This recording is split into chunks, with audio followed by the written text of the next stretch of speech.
Programme मुकाबले में खुश आमदीद। मैं हूं रबिया एहसन और मेरे साथ मौजूद हैं आमिर मतीन। और आज के प्रोग्राम में जो टॉपिक्स हम शामिल करने जा रहे हैं उसमें सबसे पहले भारत के खिलाफ ट्रंप के बयानात जारी। भारत ने रूसी पेट्रोल खरीदना बंद ना किया तो टैरिफ में इजाफा होगा। भारत की रूस से बढ़ती कुर्बतें अमरीका को तिजारती पॉलिसी पर नजरसानी पर मजबूर कर रही हैं। ट्रंप का इंतबा। तो उधर पाकिस्तान में तहरीक-ए-इंसाफ की हुकूमत मुखालिफ तहरीक के अपने नुक्ता उरूज पर पहुंच चुकी है। 5 अगस्त की कॉल, जिसकी तैयारी 3 हफ्ते जारी रही, मगर ताहाल एहतजाजी तहरीक की समत वाजे ना हो सकी। इस्लामाबाद का जलसा मुलतवी, अडियाला के बाहर धरने पर सवालिया निशान। क्या एहतजाजी तहरीक की ये हिकमत अमली कप्तान को रिहाई दिलाने में मददगार हो सकेगी? दूसरी जानिब ईरानी सदर का अहम दौरा है पाकिस्तान, जबकि वाशिंगटन में 2 हफ्तों के दौरान इसहाक डार की अपने हम मनसब मार्को रूबियो से तीसरी बार उनके साथ टेलीफोनिक राब्ता। क्या खित्ते में कोई नई सफबंदी होने जा रही है? उधर मुल्क के अंदर दवाओं की कीमतों में होशरुबा इजाफा, दवा साज कंपनीज की मनमानियां, अवाम से इलाज की सहूलत भी छिन गई। निगरान हुकूमत की जानिब से अद्वियात की कीमतों को डी रेगुलेट करने के फैसले के नताइज सामने आने लगे हैं। क्या ये अवामी सेहत पर एक नया बहरान खड़ा कर देगा? ये सब मौजूआत हैं जो आज के प्रोग्राम में शामिल करेंगे। और बात डेफिनेटली करेंगे पीटीआई के हवाले से, जो तहरीक 5 अगस्त की एक डेट काफ़ी दिनों से दी जा रही थी। लेकिन आमिर साहब, स्टार्टिंग फ्रॉम ये जो ट्रंप का ट्वीट है और एक पैटर्न ऑफ ट्वीट्स है, ये ट्रंप का गुस्सा कम होने में नहीं आ रहा। ये वो इंडियन फिल्म का ही शायद डाला गया कि क्या बच्चे की जान लेके रहेंगे। तो मोदी साहब की मुश्किलात और भारत की मुश्किलात बढ़ती जा रही हैं और पूरी दुनिया में इस वक्त जो है प्रेसिडेंट ट्रंप सारे मुल्क उनके क्लोजेस्ट एलाइज, जिस तरह के यूरोपियन यूनियन, जापान, कोरिया, वो कोशिश कर रहे हैं कि उन्होंने 15-15, 18-18% टैरिफ कबूल करके कि वो रॉन्ग साइड ऑफ ट्रंप पे ना जाएं। इंडिया के ऊपर पहले उन्होंने अनाउंस किया था 25% जो टैरिफ जो है, और साथ में कहा था कि रूस के हवाले से वो पेनल्टी लगाएंगे। तो उसका ये नहीं था बताया गया कि कितनी पेनल्टी होगी, तो अंदाज़ा ये था कि 10 से लेके 25% होगी। अब 25% के ऊपर टैरिफ के ऊपर इंडिया की तरफ से ये कहा जा रहा था कि शायद इतना इकोनॉमिक इम्पैक्ट तो नहीं होगा, मगर पॉलिटिकल इम्पैक्ट जो है ऑफ कोर्स होगा। उनके टोटल एक्सपोर्ट्स का जो इंडिया यूनाइटेड स्टेट्स की एक्सपोर्ट है $80 बिलियन की, रफली $87 बिलियन की एक्सपोर्ट्स हैं। तो वो उनकी जीडीपी का कोई ये जो है ना टोटल 20% उनका टोटल एक्सपोर्ट्स जो हैं उनकी जीडीपी का 20% हिस्सा है। और उसके अंदर जो अमेरिका को जो एक्सपोर्ट्स हैं वो 2.5% टोटल बनती है। तो लार्जर उनकी उस इकॉनमी में देखें तो उसकी उनकी तरफ से, इंडियन की तरफ से कहा जा रहा था कि इतना बड़ा झटका नहीं होगा, और इम्पैक्ट जो मैक्सिमम आया वो कह रहे थे 0.5% आएगा। मगर और हमारे लिए भी ये था कि हमारा मेन कंपेटिटर जो है, ठीक है, हमें 19% टैरिफ हमारे ऊपर लगाया गया है, तो ये कहा जा रहा था कि ये अभी भी हम जो बहुत ज़्यादा ये ढोल पीट रहे हैं, इतनी ढोल पीटने की ज़रूरत नहीं है, क्योंकि हमारे कंपेटिटर्स जो हैं वो वियतनाम, बांग्लादेश, उनके ऊपर 20% के करीब 19-20% 1 डिग्री का फ़र्क है, और भारत के ऊपर 25% भी अगर है। इन तमाम ममालिक में जो है इनपुट्स जो हैं, बिजली, गैस और जो वो सस्ता है, फिर उनके यहाँ सूद बड़ा कम है, जिससे कि कारोबार को के लिए बड़ा बहुत इम्पॉर्टेंट चीज़ होती है। तो इतना फ़र्क नहीं पड़ता था, और भारत के हवाले से ख़ास तौर पे। मगर आज ये डोनाल्ड ट्रंप की ट्वीट है, अगर ये दिखा भी दें कि India is not only buying, एक तो उन्होंने बड़ी खौफनाक अल्फाज में हमेशा की तरह पिछली दफ़ा भी उन्होंने ऑब्नॉक्शियस का लफ्ज़ इस्तेमाल किया था अमेरिका के इंडिया के रवैये के ऊपर। अब वो कह रहे हैं कि India is not only buying massive amounts of Russian oil, they are then for much of the oil purchase selling it in the open market for big profits, कि ये खरीद तो रहे ही हैं, फिर ये उसको रिफ़ाइन करके पूरी दुनिया को बेचते हैं। और याद रहे कि इंडिया ने पिछले साल जो है रूस का तेल लेके रिफ़ाइन करके जो दुनिया को बेचा था, $25 बिलियन का उन्होंने मुनाफा लिया था। एक तो उनको सस्ता रूस से तेल मिलता है, दूसरा रूस से ये डॉलर्स के अंदर नहीं, ये बहुत बड़ा रूस के लिए फेवर है कि इतना बड़ा सौदा जो है वो रूबल्स के अंदर कर रहा था, ये बाटर हो रहा था, वो इंडियन रुपी ले रहे थे और वो जो है रूबल्स दे रहे थे। तो ये भी एक बहुत बड़ा फैक्टर है यूक्रेन के वॉर के अलावा ट्रंप के लिए, कि ये डी डॉलराइजेशन की तरफ एक किस्म का उनको लगता है कि ये इंडिया भी ब्रिक्स की जो पॉलिसी है तो ये उसकी तरफ राग़िब लगता है। हालांकि ऑफिशियली इंडिया ने ऐलान किया गया वह है कि वो ये इसके हक़ में नहीं है कि डी डॉलराइजेशन के हक़ में, कि ब्रिक्स जो है वो उनका ये जो मिशन है कि वो अल्टीमेटली आपस में जो ब्रिक्स के मुल्क हैं, ममालिक हैं, वो दुनिया का 40% जो जीडीपी है, प्रोडक्शन जो है वो ब्रिक्स के ममालिक में होती है। और उनकी कोशिश है कि डॉलर की बजाय आपस की ख़ासतौर पे चाइनीज़ आरएनबी जो है रेनबी उसके अंदर की जाए। और अमेरिका पहले ही ट्रंप उस पर बहुत बड़ी धमकी दे चुके हुए हैं कि अगर किसी ब्रिक्स के ममालिक ने इस तरफ राग़िब हुआ तो उनके ऊपर 100% भी टैरिफ लग सकता है।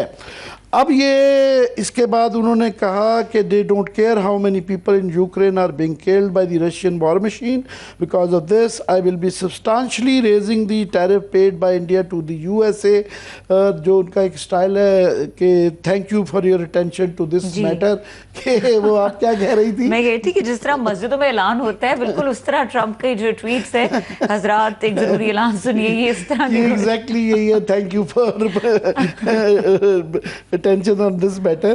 तो ये अब ये है कि जो सब्सटेंशियल वो जो टैरिफ कह रहे हैं ये भी अभी फिगर तो नहीं आया, मगर अभी जो हायर साइड पे जो 25% कहा जा रहा है, अगर लेट से कि 25% के बाद भी इंडिया ने ये फॉरेन ऑफिस की तरफ के उनके बयान आया था कि वो रशिया से तेल खरीदने की इस वार्निंग के बावजूद ट्रंप की कि मैं पेनल्टी लगाऊंगा, उन्होंने कहा हम तेल ख़रीदते रहेंगे। ज़ाहिर है वो सोच रहे होंगे, एक तो वो रशिया से अपने रवाबत ना सिर्फ रखना चाह रहे हैं, बढ़ाना चाह रहे हैं, ख़ास तौर पे दिफा के हवाले से, कि वो उनके यहाँ ये सोच नज़र आ रही थी कि वो जो उन्होंने राफेल की शिकस्त के बाद वो उनको सूट करता है अमेरिकन प्लेन्स और अमेरिकन इक्विपमेंट आर्मामेंट जो हैं, क्योंकि वो एक पूरा इकोसिस्टम बनाना चाह रहे हैं पाकिस्तान की नकल करते हुए। तो अभी अगर 25% या उससे ज़्यादा लगता है तो ये 50% अगर हो जाता है तो ये फिर सब्सटेंशियल, जो पहले इंडिया का ख्याल था कि हमें कोई ज़्यादा झटका नहीं लगेगा, एक तो ये इकोनॉमिक इसका लॉस है कि 50% से 87 बिलियन डॉलर जो है, लेट से अगर उनको 20, 25, 30 बिलियन डॉलर का झटका बहुत ज़्यादा है। दूसरा ये है कि this may not be the end of it, कि ये इस ऐलान के बाद, और ट्रंप का एक स्टाइल है कि जो भी उनको कन्फ्रंट करता है, जो डिफाई करता है, आगे से ज़रा खड़ा होता है, तो उनकी there is no end to Trump's anger.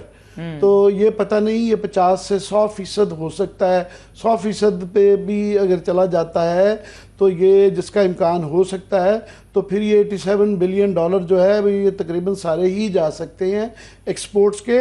और याद रहे कि उनकी जो इंपोर्ट्स भी हैं इंडिया की, 45 बिलियन डॉलर का उनका डेफिसिट है, 40 बिलियन के करीब इंपोर्ट्स हैं, उसके अंदर बड़ी क्रूशल इंपोर्ट्स हैं।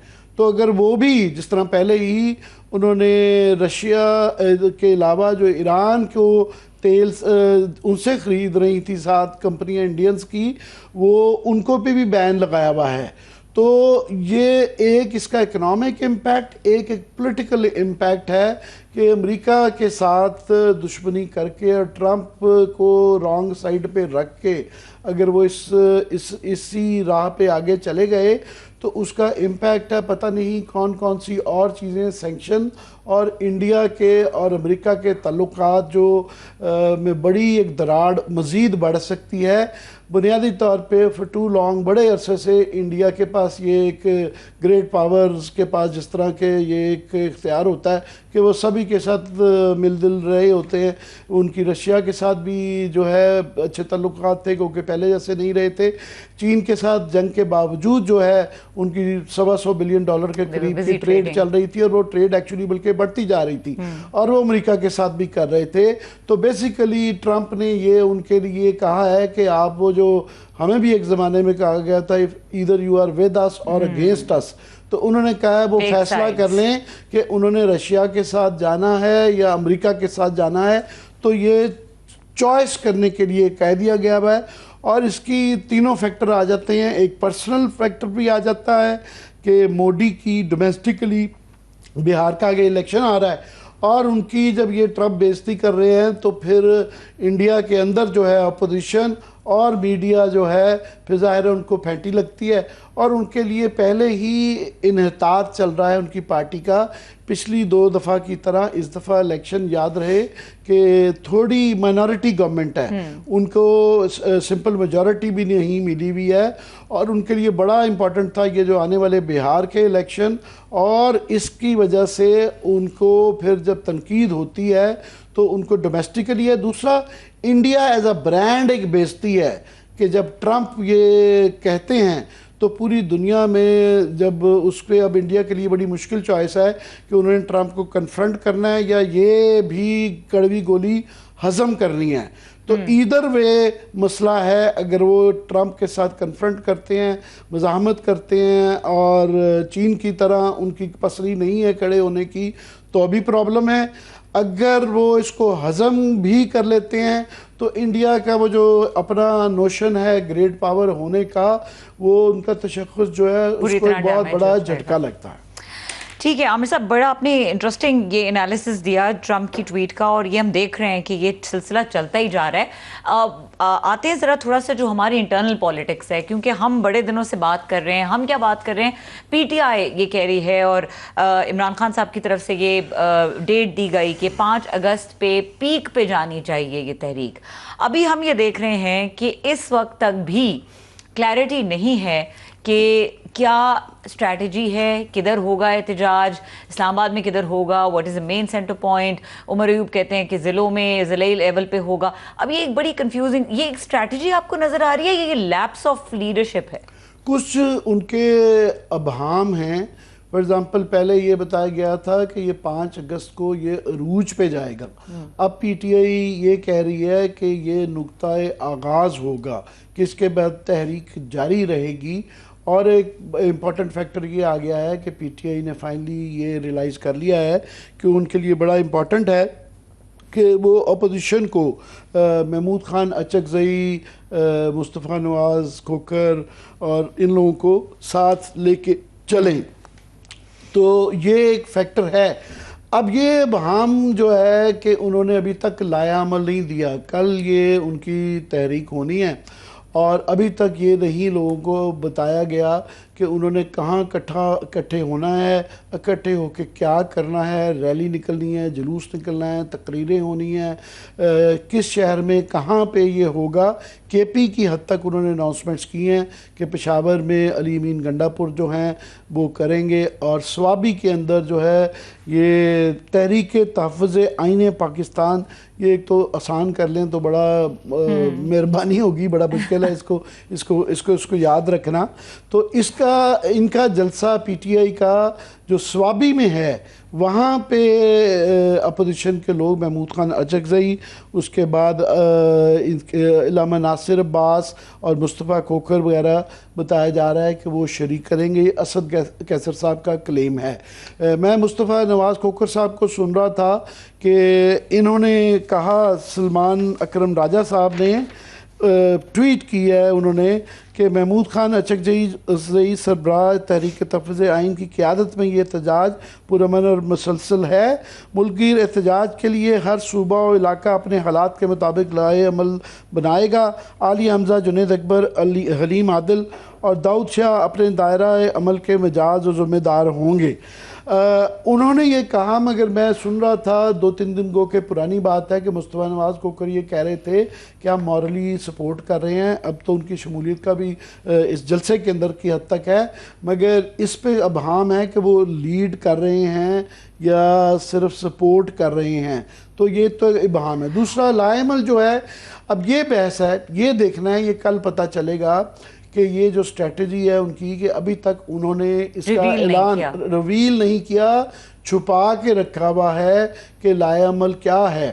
अब इसका नुकसान भी हो सकता है कि अगर वर्कर्स ने, उनकी पार्टी के ख़ास तौर लोगों ने ये इसको ऑर्गेनाइज़ करना है तो उनको पता अगर हो पहले तो लॉजिस्टिक्स का भी इंतज़ाम करना होता है कि जी किसने कहाँ पे वो इकट्ठे करना है। मगर मैं समझता हूँ कि ये एक फ़ायदेमंद भी होता है। ये कल पता चलेगा। वो फ़ायदेमंद ऐसे कि पीटीआई का अंदरूनी इतला साजी का जो की फैक्ट्री है वो बहुत कामयाब रही है। और उसकी सबसे बड़ी मिसाल 8 फरवरी था कि 8 फरवरी से पहले ये कहा जा रहा था कि जनाब ये वर्कर नहीं निकल पाएंगे, कौन निकालेगा, सारे लोग तो पकड़े गए हैं, मारे गए हैं, दौड़े गए हैं। मगर उन्होंने ये इतला साजी करके वो सारे लोग अपने बाहर निकाल लिए थे। ओवरवेलमिंगली उनका वोटर बाहर निकला। तो ये अब कल पता चलेगा कि इस दफ़ा लाएमल की स्ट्रेटजी ना देना ये कोई कामयाब एक तरीका था या नहीं था, इसका फैसला कल होगा। ठीक है आमिर साहब, थोड़ा सा ग्राउंड पे क्या रियलिटीज़ चल रही हैं ये भी जान लेते हैं। हमारे नुमाइंदे जो हमें ज्वाइन कर रहे हैं, शाहिद चौधरी साहब हैं जो हमें लाहौर से ज्वाइन कर रहे हैं, और मुमताज़ बंगश ब्यूरो चीफ पेशावर हैं जो हमें पेशावर की जो सिचुएशन है उससे आगाह करेंगे। इन दोनों को वेलकम करेंगे। अस्सलाम वालेकुम। शाहिद चौधरी साहब, मैं अगर बंगश साहब की इजाज़त से आपसे शुरू करता हूँ कि हमें, क्योंकि इस वक्त सारी निगाहें पंजाब में और लाहौर में हैं, तो वहाँ जो क्या इतला है कि क्या आपको कोई जोशो खरोश नज़र आता है और कोई लाएअमल की आप तक कोई डिटेल्स की इतलाएँ आई हैं कि क्या करने जा रही है पीटीआई? जी बिल्कुल, लाहौर की बात करें तो सूबाई दारुल हुकूमत लाहौर के अंदर पाकिस्तान तहरीक इंसाफ जो है कल तमाम हलकों के अंदर कॉल दी गई है कि जितने हलके हैं, जिस तरह कौमी असम्बली के 14 हलके हैं, सूबाई 30 हलके हैं, तो तमाम हलकों के अंदर एक तो पाकिस्तान तहरीक इंसाफ जो है उसको एहतजाज की कॉल दी गई है। इसके साथ साथ एक मरकज़ी रैली करने का प्लान कर चुकी है, लेकिन वो सरप्राइज़ रैली है जिसके अंदर आलिया हमज़ा होंगी, सनम जवेद होंगी, इसके साथ कुछ अरकान पंजाब असम्बली भी होंगे। लेकिन इसको जो है अभी खुफिया रखा गया है, इस प्लान को जगह नहीं बताई गई है। लेकिन कोशिश की जाएगी कि अगर वहाँ पे बड़ी तादाद के अंदर अगर दीगर लोग नहीं होते या पुलिस का उनको ख़तरा नहीं होता, तो ये उनकी तरफ से प्लानिंग है ज़राए के मुताबिक कि एक रैली जो है वो करना चाहते हैं लाहौर शहर के अंदर। लेकिन अगर ऐसा मुमकिन ना हुआ तो तमाम हलकों के अंदर कॉल जो है वो बरकरार है। पूरे पंजाब के अंदर भी यही सूरत हाल है जिसमें आलिया हमज़ा ने मुख्तलिफ जो हैं वो विज़िट किए थे। इसी तरह लाहौर की अगर बात करें तो लाहौर के भी तमाम हलकों में अभी तक जो है उनकी तरफ से ये दावा किया जा रहा है कि पकड़ धकड़ हो रही है, पुलिस की तरफ से छापे मारे जा रहे हैं। 200 वर्कर का जो है उनकी तरफ से ये दावा किया गया है कि उनको जो है वो हिरासत में लिया गया है। तो इसके बावजूद पाकिस्तान तहरीक इंसाफ जो है कल वो रैली करने जा रही है। इसके साथ साथ कल सूबाई असम्बली का इजलास, पंजाब असम्बली का इजलास भी बुलाया गया है। लेकिन अभी तक की जो हमें इतलात हैं उसके मुताबिक तमाम जो रुकने पंजाब असम्बली हैं उनको यही कहा गया है कि कोशिश ये करें कि अपने हलकों के अंदर जो कॉल 5 अगस्त के हवाले से है उस हवाले से उसको भरपूर कामयाब बनाया जाए। और साथ साथ एक हिकमत अमली ये भी है कि आप ये बताइएगा कि ये तो लाहौर का आपने बताया, पंजाब के बाकी जो डिस्ट्रिक्ट्स और तहसीलों के अंदर जो और बड़े दूसरे शहर जो हैं गुजरांवाला, फैसलाबाद वगैरह, वहाँ की क्या इतलाएँ हैं? और ये जो आप एहतजाज कह रहे हैं इसकी कोई तफसील आई है कि ये किस किस्म का एहतजाज होगा? सिर्फ मोटरसाइकिलों के ऊपर ये रैली टाइप निकलेगी, शोर शराबा होगा, तकरीरें होंगी, क्या होगा? आमिर मतीन साहब, पहली मरतबा ऐसा हुआ है, हम ये कह लें कि कोऑर्डिनेशन का फुकदान है पाकिस्तान तहरीक इंसाफ के अंदर। इसके अंदर एक लीडरशिप ऐसी है, जिस तरह चीफ ऑर्गेनाइज़र पंजाब हैं आलिया हमज़ा साहबा, वो अपनी जगह के ऊपर कोशिश कर रही हैं। इस तरह जो अरकान असम्बली हैं वो अपने तौर पर कोशिश कर रहे हैं। आपस के अंदर जिस तरह होता है ना एक प्लानिंग, जिस तरह पाकिस्तान तहरीक इंसाफ की माजी में रही है, उस चीज़ का फुकदान जो है वो देखने में आ रहा है। नंबर 2 चीज़ जो है, आम शहरियों को, जिस तरह पहले कप्तान के नाम पे, इनको बानी चेयरमैन के नाम पे कहा जाता है कि वोट मिलता है, तो शहरियों को नहीं पता कि कल लाहौर शहर के किस हलके में कहाँ से जो है वो एहतजाज होगा। हाँ, इनकी जो लीडरशिप है, इनकी जो मकामी लीडरशिप है, बाकी पंजाब की कोई इतलाएं हैं आप तक? जी, फैसलाबाद, गुजरांवाला, गुजरात, साउथ पंजाब में वहाँ क्या सूरत हाल है? जी बिल्कुल, पंजाब के अंदर गुजरांवाला, गुजरात, फैसलाबाद, साहिवाल, उकाड़ा, बहावल नगर, बहावलपुर, तमाम जगह के ऊपर जो है हलकों के अंदर एहतजाज जो है वो फाइनल कर दिया गया। अपने अपने हलके के जो मेन चौक हैं वहाँ पर एक रैली जो है वो ज़रूर निकाली जाए, लोग इकट्ठे हों, मोटरसाइकिलों के ऊपर आएँ, यानी इस तरह की एक फ़ज़ा हो कि पता लगे कि इस शहर के अंदर जो है वो पाकिस्तान तहरीक इंसाफ ने अपना एहतजाज रिकॉर्ड करवाया है, उसकी वीडियोस बनाई जाएंगी, उसको सोशल मीडिया के ऊपर वायरल किया जाएगा। तो ये पूरी हिकमत अमली जो है पाकिस्तान तहरीक इंसाफ की तरफ से बनाएगी और ख़ासकर चीफ ऑर्गेनाइज़र पंजाब जो हैं उनकी तरफ से भी उनको यही कहा गया। इजाज़त दें, आप अगर ज़रा इजाज़त दें तो मैं बंगश साहब, मुझे माजरत के आपको इतनी देर इंतज़ार करवाया गया, हमें ज़रा केपी की सूरत हाल बताएं कि वहाँ कुछ लायामल की कुछ तफसीलात आई हुई हैं सामने, वहाँ क्या किया जा रहा है? शुक्रिया आमिर मतीन साहब। असल में मसला ये है कि पाकिस्तान तहरीक इंसाफ की जानिब से खैबर पख्तूनख्वा में ज़रा सूरत हाल डिफरेंट इसलिए है कि वहाँ यहाँ पकड़ दकड़ की कोई इस तरह की कोई खौफ नहीं है, लेकिन यहाँ पे हमारी लीडरशिप से बात हुई तो पंजाब और खैबर पख्तूनख्वा में तकरीबन एक जैसी स्ट्रेटजी अपनाई गई है। अलबत्ता वहाँ यहाँ पे जो जगहों का तयन है वो किया गया है और वहाँ पे पंजाब में खुफिया रखा गया है। ये पंजाब में जो MPAs हैं उनको कहा गया है कि आप कारकुनों को अपने उजरों पे बुलाएं, अपने इलाकों में बुलाएं, फिर वहाँ से स्ट्रेटजी तय की जाएगी। उनको पता है, जो जिन्होंने लीड करना है उनको पता है कि उन्होंने कहाँ तक जाना है, लेकिन वो आगे कारकुनों तक बात इसलिए नहीं पहुँचाई गई ताकि वो लीक आउट ना हो और उनके रास्ते ब्लॉक ना हो सके।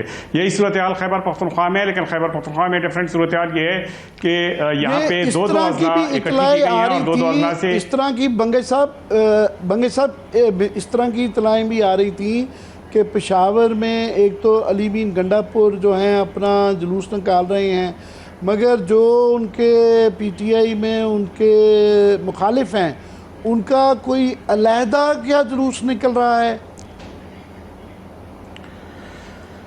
नहीं, असल में यही एक स्ट्रेटजी है जो इस बार इन्होंने बड़ी कामयाबी से तय की है और उसमें हुआ यह है कि जितनी भी जो लीडर्स हैं, लोकल सतह की लीडरशिप हैं या जिनका इख्तिलाफ है अली अमीन गंडापुर के साथ, उनसे कहा गया है कि वो आप अपने अपने हुजरों से जब अपने जो जुलूस निकालें तो उसकी वीडियो बना के ज़िली तंजीम को भेजी जाए ताकि उनको पता चले कि कितने लोग आपने निकाले हैं। ये सारी जितनी भी जुलूस हैं ये वज़ीर आला अली अमीन गंडापुर की जानिब से जो जुलूस निकाला जाएगा उसमें जगह जगह से शामिल होंगे। अली अमीन गंडापुर का जुलूस जो है हैदराबाद से शुरू होगा और पूरे रिंग रोड से होते हुए पूरे पेशावर का चक्कर लगाएगी और उसके बाद अकेला बला हिसार के सामने जब जमा होगी। यहाँ अगरचे कोई जलसा तो नहीं है, लेकिन रैली में अली अमीन गंडापुर जब ये लीड करेंगे तो जगह जगह से मुख्तलिफ अरकान असम्बली, कौमी असम्बली के अरकान और सूबाई असम्बली के अरकान के अलावा जो टिकट होल्डर्स हैं और जो लीडर्स हैं वो भी इसमें शामिल हैं। इवन जो सेनेट के इलेक्शन के लिए खड़े थे इरफान सलीम, उनको भी जिम्मेदारी दी गई है कि उन्होंने कितने लोगों को निकालना है, कहाँ से निकालना है। बंगे साहब, इतला ये है कि जो मेन जलसा है वो सवाबी में है, जिसमें तहरीक तहफ़्फ़ुज़ आईन पाकिस्तान की लीडरशिप महमूद खान अचकज़ई और बाकी उनके साथी जो है वो वहाँ पे मेन जलसा है। बिल्कुल बिल्कुल आमिर साहब, हुआ यह है कि मर्दान, चरसदा और सवाबी के जो अजला हैं उन सब के कारकुन जो हैं सवाबी इंटरचेंज पे जमा होंगे। यहाँ पे जो तहरीक तहफ़्फ़ुज़ आईन पाकिस्तान है उसके चेयरमैन महमूद खान अचकज़ई, असद कैसर, तहरीक तहफ़्फ़ुज़ पाकिस्तान के वाइस चेयरमैन अल्लामा राजा नासिर और इसके अलावा वाइस चेयरमैन मुस्तफ़ा नवाज़ खोकर यहाँ पे होंगे। इसके अलावा यहाँ पे जो दिलचस्प अमल है वो ये है कि जो अली अमीन गंडापुर की मुखालिफ जो टोला है जिसमें शहरान तरक़ई, आतिफ खान, ये लोग शामिल हैं, वो भी इस जलसे में शामिल होंगे। यहाँ भरपूर जलसा होगा और बड़ा जलसा होगा और ये तमाम एक्टिविटीज़ जो है ये इशा की नमाज तक जारी रहेगी। 3 बजे का टाइम दिया गया है और ये भी ख्याल किया जा रहा है कि शायद अली अमीन गंडापुर अगर बर वक्त यहाँ पेशावर के जो रैली से फारिग हो जाए तो ये वो भी इस जलसे में शिरकत कर सकते हैं। लेकिन यहाँ पे कारकुन जो हैं वो शायद सवाबी के जलसे में न जाए क्योंकि वहाँ सिर्फ 3 अजला को जिम्मेदारी दी गई है, मर्दान, चरसदा, सवाबी, ये इलाके हैं।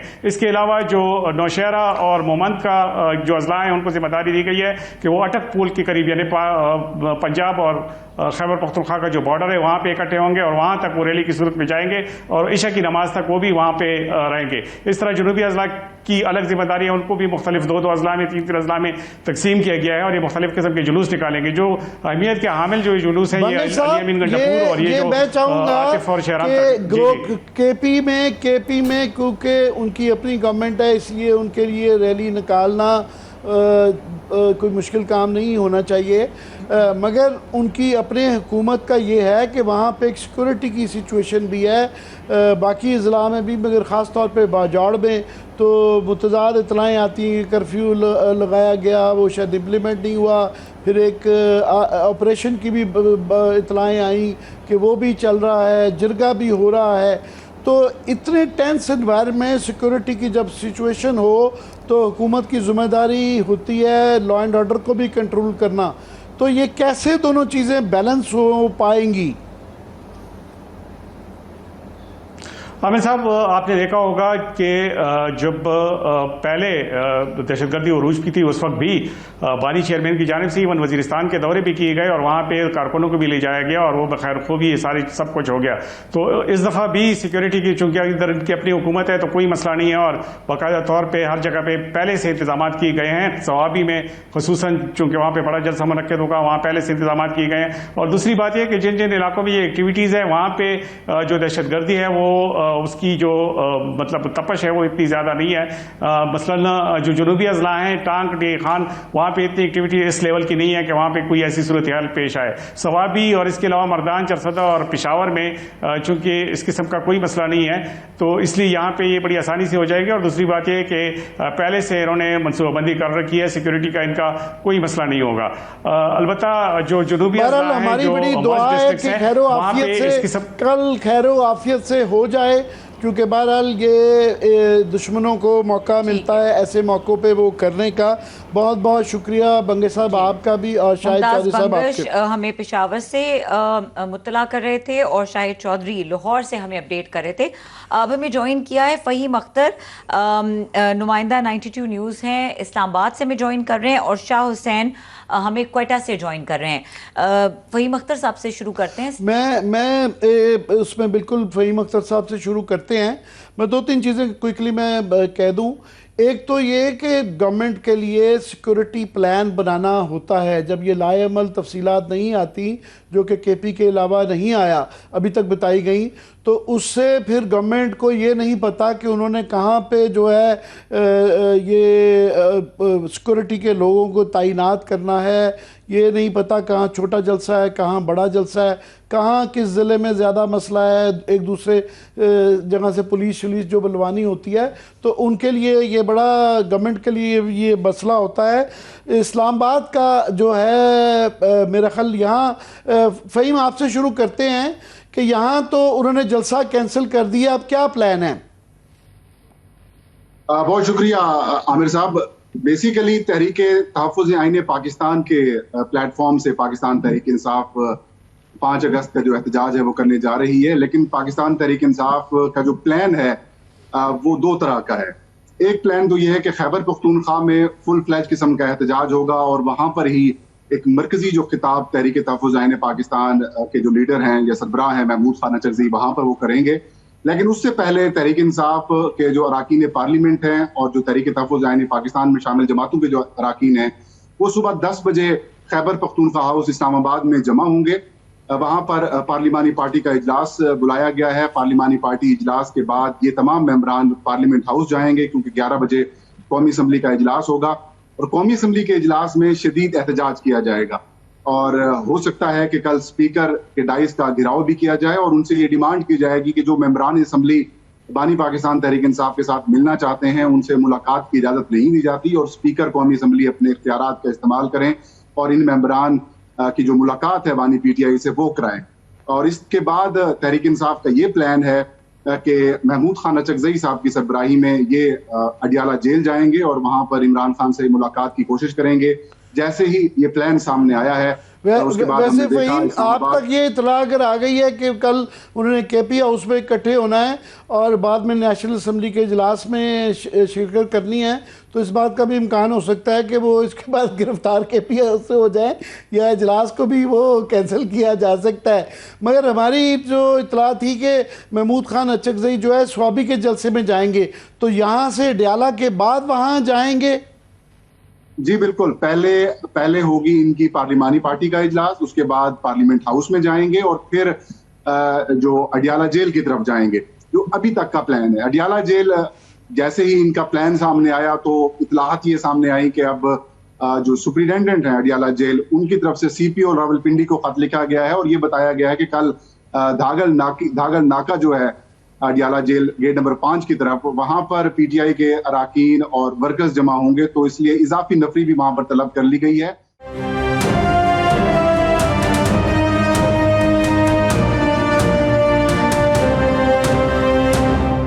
अब हो सकता है कि रात गए पाकिस्तान तहरीक इंसाफ का ये प्लान कैंसिल हो जाए कि सिर्फ बुकला ही जाएंगे बानी पीटीआई से मुलाकात के लिए, लेकिन अभी तक की इतलात यही है कि ये दागल नाके जमा होंगे, वहां पर जितने भी पार्लियामेंटेरियंस होंगे एक रैली की शक्ल में पार्लियामेंट हाउस से वहां पर जाएंगे। अगर उनको रोका जाता है तो वहीं पर वो खिताब करेंगे, और अगर वहां पर कोई गिरफ्तारी से बच जाते हैं तो फिर सवाबी में जलसा जो होगा, जो कि मरकजी जलसा आप जिसे कह सकते हैं, कि 5 अगस्त का, क्योंकि इस वक्त बड़ी कंफ्यूजन है पाकिस्तान 26 नवंबर को भी जो है अडियाला, पहले भी जब अडियाला के अंदर कुछ लॉ एंड ऑर्डर की सिचुएशन होती है तो अडियाला जेल से बहुत पीछे नाके लग के उनको रोक लिया जाता है। तो एक इतलात ये थी कि जो सजा याफ्ता अब पार्लियामेंटेरियंस हैं वो क्या अभी तक ये मैं देख रहा था कि उनकी तरफ से ये उमर अयूब की तरफ से गालबन ये कहा गया है कि वो जब तक उनकी जमानतें नहीं होती वो अंडरग्राउंड रहेंगे। तो क्या ये लोग भी सामने आएंगे या अंडरग्राउंड रहेंगे?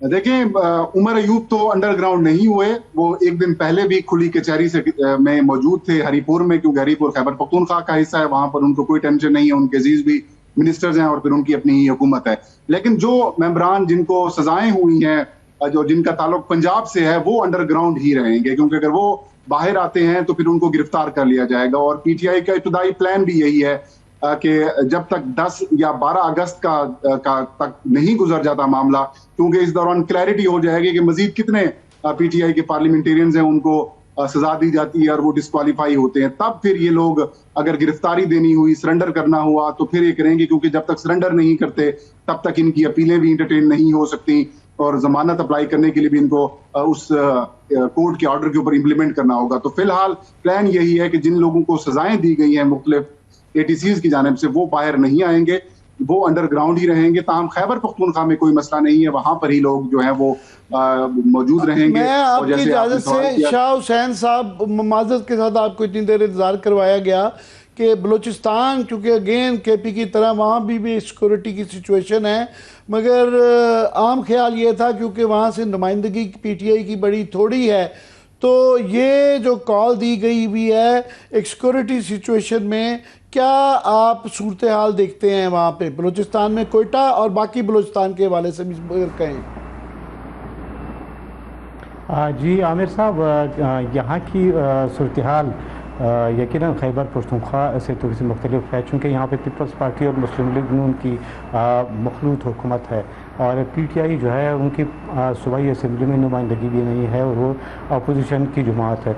तो यहाँ पे इन्होंने तैयारियाँ तो की हुई है पाकिस्तान तहरीक इंसाफ में कि एहतजाज होगा, न सिर्फ कोयटा बल्कि बलूचिस्तान के दिगर अजला में भी उन्होंने मुख्तलिफ प्रोग्राम्स तरतीब दिए हैं एहतजाज के, इज्तिमात के, रैलियों के और एहतजाजी मुजाहिरों के।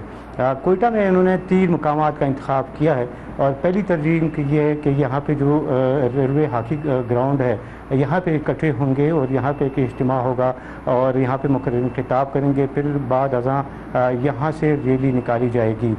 मगर दूसरी जानिब यहाँ पे गवर्नमेंट ने भी तैयारियाँ की हुई हैं और चूँकि बलूचिस्तान में यकीनन सिक्योरिटी खदशात हैं और एक डिस्टर्ब इलाका है यहाँ पे, कोयटा और अंदरून बलूचिस्तान हालिया दिनों में वाक़यात भी होते रहे हैं। तो दफ़ा 144 न सिर्फ कोयटा बल्कि बलूचिस्तान भर में यहाँ 15 दिनों की आपको कोई कोयटा में ख़ास तौर पे या बलूचिस्तान में भी कोई पीटीआई की कोई वहाँ कोई नज़र आती है, एक माहौल जो होता है कि कोई उनके अंदर डरे हुए हैं, भागे हुए हैं, या उनके अंदर कोई जज्बा आपको नज़र आता है?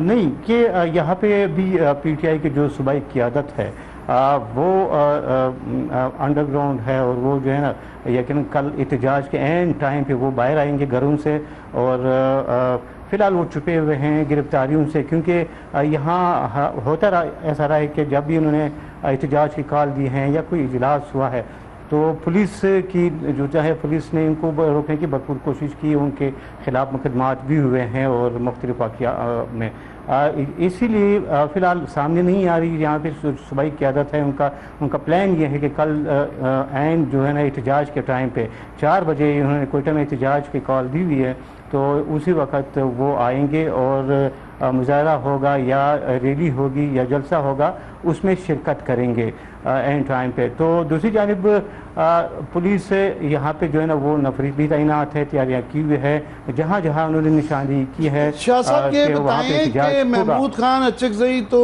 इसको लीड कर रहे हैं कि स्वाबी में भी और इस्लामाबाद में भी, तो अख्तर मेंगल जो हैं या बलोच नेशनलिस्ट हैं वो इस तहरीक से न्यूट्रल हैं या पार्शली इसके साथ हैं, क्या है? नहीं, वो तहरीक तहफ़्फ़ुज़ आईन पाकिस्तान के प्लेटफार्म का हिस्सा है। बलूचिस्तान नेशनल पार्टी जो है वो इस तहरीक का हिस्सा है और इसीलिए वो इत्तेहादी समझे जाते हैं। मगर यहाँ पे कल जो एहतजाज होगा उनकी नुमाइंदगी अलामती होगी, उस सिर्फ क़यादत जो सूबाई क़यादत हैं वो इस एहतजाज में शिरकत करेंगे। न सिर्फ पश्तूनख्वा मिलिया पार्टी, बलूचिस्तान नेशनल पार्टी और मजलिस वहदतुल मुस्लिमीन हैं और या दूसरी जो जमातें तहरीक तहफ़्फ़ुज़ आईन पाकिस्तान के प्लेटफार्म पे जो शामिल हैं वो इसमें शिरकत करेंगे, मगर उनके सिर्फ कायदीन आएंगे और